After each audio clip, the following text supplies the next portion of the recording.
Naquela noite de Páscoa, não foi o coelho que veio nos visitar, foi o próprio capiroto. Foi na Páscoa do ano de 2002. A família era grande. Era, pois hoje quase todos já se foram. E resolvemos alugar um local para passarmos o feriado em tranquilidade com toda a família. E para isso, encontramos um sítio afastado da cidade. E lá tinha muitas coisas boas para fazer. Andar dentro do mato, tomar banho de piscina e relaxar.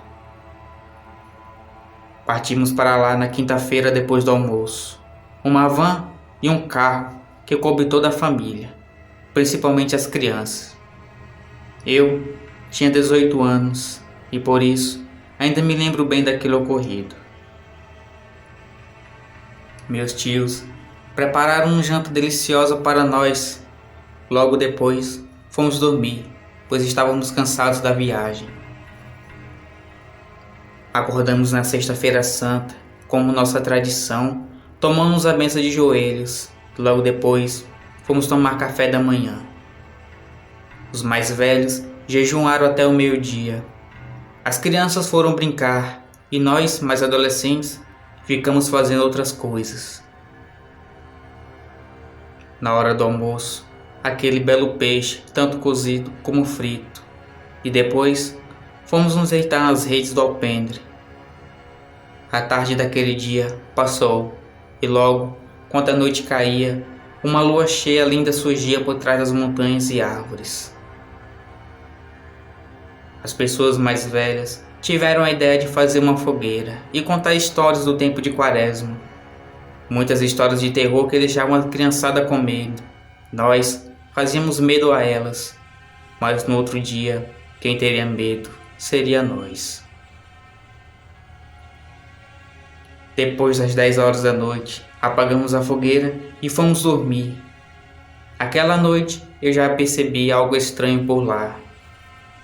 Como era região de sítios e chácaras, tem muitos cachorros, e aquela noite eles estavam latindo muito. Por mais que fosse distante uma propriedade das outras, os latidos eram altos e intensos.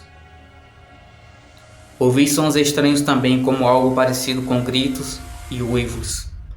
Mas logo fui vencido pelo cansaço e agarrei no sono, acordando no dia seguinte com burburinho na cozinha das pessoas conversando. Elas falavam a mesma coisa que eu escutei na noite passada. Os latidos dos cachorros, sons incomuns. Os mais velhos, só escutando, e ainda quiseram falar algo, mas como não tinham provas do que poderia ser, ficaram calados. Isso, eles não falaram depois do ocorrido daquela noite seguinte. Durante o dia, fomos nos divertir e acabamos por esquecer o que falávamos horas antes. A tarde chegou e começou a chover, nos deixando dentro de casa com frio. Como região de mata, o clima esfriou muito e fizemos uma sopa e depois do jantar, fomos para a sala, onde novamente começamos a falar sobre aquilo que ouvimos de noite. As crianças já comentando sobre o bicho-papão, e eu disse só uma coisa para ver a reação de cada um de lá. Eu disse que era um lobisomem. Meu primo disse que provavelmente seria isso mesmo, pois era final de Quaresma e para os cachorros estarem daquela forma só poderia ser isso.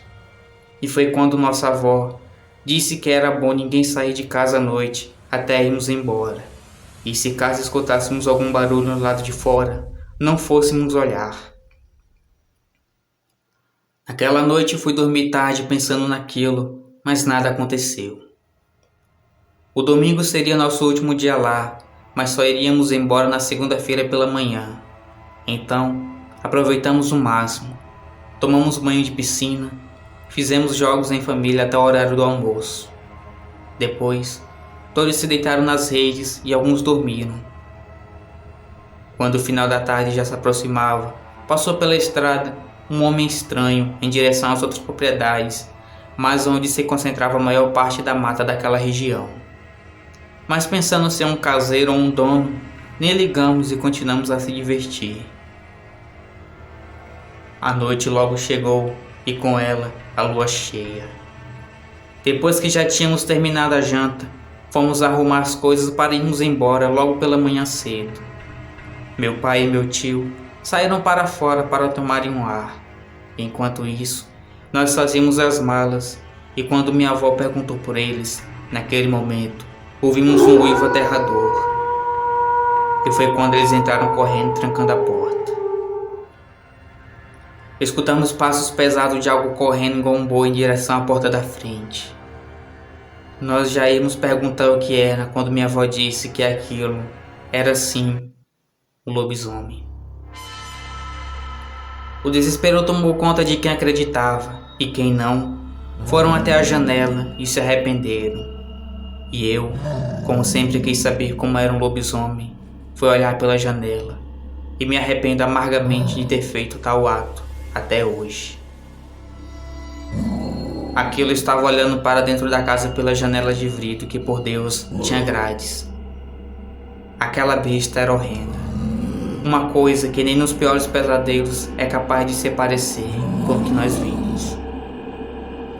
Tinha uma cabeça grande negra de lobo ou cachorro misturado com porco meio deformada.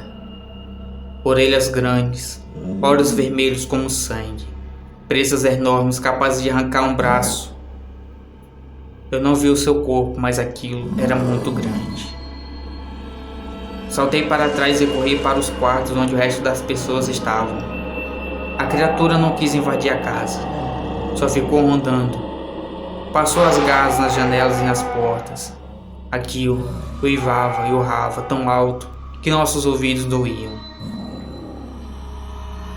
Quando foi por volta de umas 2 horas da madrugada, aquela coisa começou a fazer barulhos estranhos. Sei lá, achei que aquilo estava se destransformando, mas ele estava colocando o que comeu para fora bem na porta da sala, como uma forma de aviso. Depois daquele ato, ele saiu uivando, e só criamos coragem para sair do quarto quando o sol saiu e já eram as 8 horas da manhã. Na porta, marcas de sangue, restos de animais vomitados em meio a pelos e sangue, marcas de pegadas profundas perto dos carros.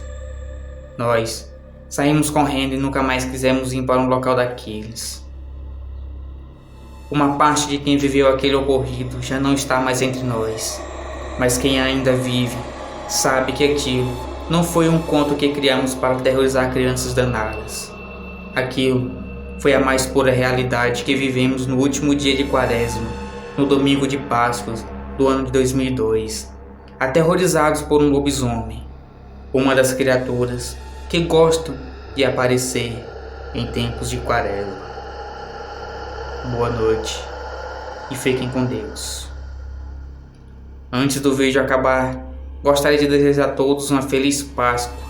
Que Deus tome conta de todos nós, que nos protejam, que nos façam felizes.